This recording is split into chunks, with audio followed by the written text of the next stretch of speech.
Narito na nga ang mga dapat nating tutukan ngayong hapon sa Akusada.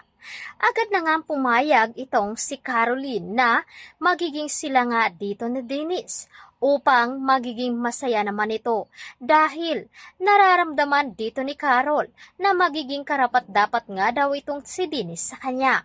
Ngunit ang hindi alam dito ni Carol ay nasasaktan naman itong si Wilfred hanggang sa niyaya nga dito ni Dennis itong si Carol na kumain sa labas upang magkaroon nga daw sila ng selebrasyon.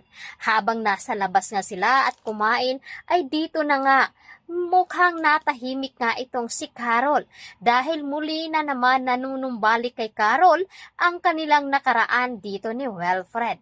Hanggang sa natahimik na lamang itong si Dennis. Nararamdaman dito ni Dennis na may pagtingin pa rin itong si Carol sa kanyang dating asawa. At dito na nga umuwi itong si Carol sa bahay nila habang matutulog na nga ang mga ito. Walang kamalay-malay itong si Carol na pinapanood na pala siya dito ni Dennis. At dito na nga ay mukhang may binabalak na naman itong si Dennis dito kay Carol.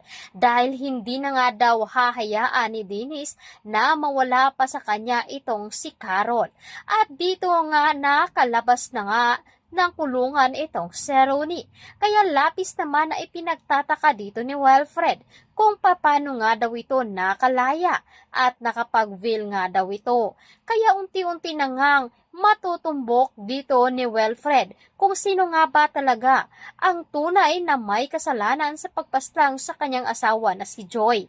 Dito na nga ba matutuklasan ni Wilfred na ang kanyang kaibigan pala ang traidor sa kanya. Wala nga itong kamalay-malay.